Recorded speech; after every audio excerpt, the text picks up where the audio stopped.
नमस्कार, मी पंजाब डक तुमच्यासाठी आनंदाची बातमी म्हणजे उद्यापासून तसं तर आजपासून सूर्यदर्शन होणार आहे आणि जवळपास सांगायचं झालं तर 26 ऑगस्ट पर्यंत म्हणजे 21, 22, 23, 24, 25, 26 पर्यंत हवामान कोरडं राहणार आहे। सूर्यदर्शन होणार आहे, ठिकठिकाणी सूर्यदर्शन घडणार आहे। कोल्हापूर जिल्ह्यात सूर्यदर्शन होणार आहे, सातारा जिल्ह्यात होणार आहे, कोकण पट्टीत देखील सूर्यदर्शन होणार आहे। त्याच्यानंतर सातारा, सांगली, बेळगाव, कर्नाटक तिकडं मंगसुळी तिकडल्या भागात देखील सूर्यदर्शन होणार आहे। म्हणून हा अंदाज लक्षात घ्यायचा। पावसाचा जोर ओसरणार आहे, आता पाऊस पडणार नाही। जर आता पाऊस लागून झाला तर परत पाणी येईल, म्हणून तुमच्यासाठी सांगतो की सध्या तरी पाऊस येणार नाही, म्हणून कोल्हापूरकरांसाठी खास करून आनंदाची बातमी। आणि ह्या 4 ते 5 दिवसामध्ये काय होणार आहे, पुराचा तुमचा पूर ओसरणार आहे, म्हणून हा अंदाज लक्षात घ्यायचा। बैलपोळा आहे तर राज्यातल्या सर्व शेतकऱ्याला सांगू इच्छितो की आपण सांगितलं होतं नाही, राज्यामध्ये 21 ऑगस्टला ठिकठिकाणी महाराष्ट्रामध्ये सूर्यदर्शन होणार आहे। तर महाराष्ट्रामध्ये काय झालं की ठिकठिकाणी सूर्यदर्शन झालं, पण तुम्हाला एक सांगू इच्छितो की आता मग राज्यात आता काय परिस्थिती राहणार, कारण की इतका पाऊस झाला, शेतकऱ्याचं खूप अतोनात नुकसान झालंय। म्हणजे सोयाबीनचं झालं, कापसाचं झालं, म्हणजे संपूर्ण पिकाचं झालं, सगळ्या शेतात काही काही खरडू गेले।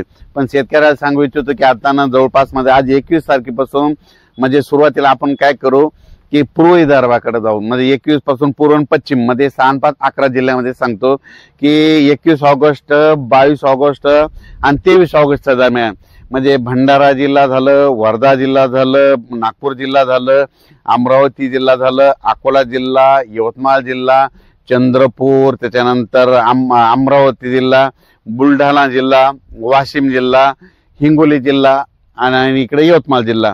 तर ह्या पट्ट्यातल्या शेतकऱ्याला सांगू इच्छितो की आणखीन 21, 22, 23 दुपारपर्यंत म्हणजे दुपारी 2-2:30 पर्यंत थोडं सूर्यदर्शन 3 दिवस होईल। पण काय होईल माहिती आहे का, दुपारी 3-4च्या नंतर पुन्हा रात्रीच्याला काय होईल, तुमच्या इकडे आणखीन 3 दिवस थोडं पावसाचं वातावरण आहे। खूप काही मोठं नाही, पण तुमच्याकडे 3 दिवस आणखीन विदर्भामध्ये 6, 5, 11 जिल्ह्यामध्ये हा पाऊस पडणार आहे।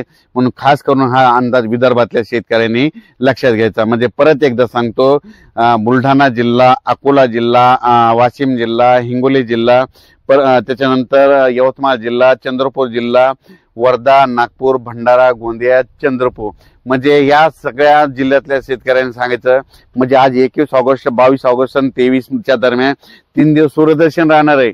पण काय होईल, दुपारनंतर तुमच्या इकडे थोड्या सरी येणार आहेत, म्हणून हे लक्षात घ्यायचं। त्याच्यानंतर 24 ऑगस्ट आणि 25 आणि 26च्या दरम्यान चांगलं सूर्यदर्शन होईल, हे लक्षात घ्यायचं।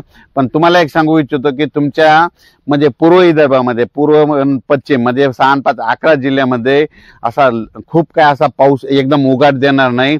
म्हणून तुम्ही काय करायचं, जशी वेळ भेटल तसं शेतीचे काम करून घ्या। कारण की काय होणार आहे, 25 तारखेला लगेच 25 तारखेला काय होणार आहे, 25 ऑगस्टला लगेच पाऊस आला तुमच्या इकडे थोडी सुरुवात होणार आहे। 26ला ते पाऊस काय होणार आहे, त्याच्यानंतर म्हणजे अमरावती, अकोला, वर्धा, नागपूर, भंडारा, गोंदिया, चंद्रपूर, यवतमाळ, वाशिमकडे लगेच 26 तारखेला येणार आहे। म्हणजे बुलढाण्यापर्यंत ते 26 तारखेला येणार आहे। आणि 27 तारखेला परत तो पाऊस काय होणार आहे, मराठवाड्याकडे येणार आहे। म्हणजे 26-27ला मराठवाड्याकडे येणार आहे, 26-27 त्याच्यानंतर ते पुढे सरकार नाही। म्हणून विदर्भातल्या शेतकऱ्याला सांगू इच्छितो की खास करून तुमच्याकडं म्हणजे लय काय असं खूप मोठं असं सूर्यदर्शन नाही। तुम्ही काय करा, जशी दुपारपर्यंत वेळ भेटत असेल तर साचलेल्या ठिकाणी खताचं नियोजन करा, पाण्या म्हणजे फवारण्यात देखील करू शकता, म्हणून हे अंदाज लक्षात घ्यायचा आहे।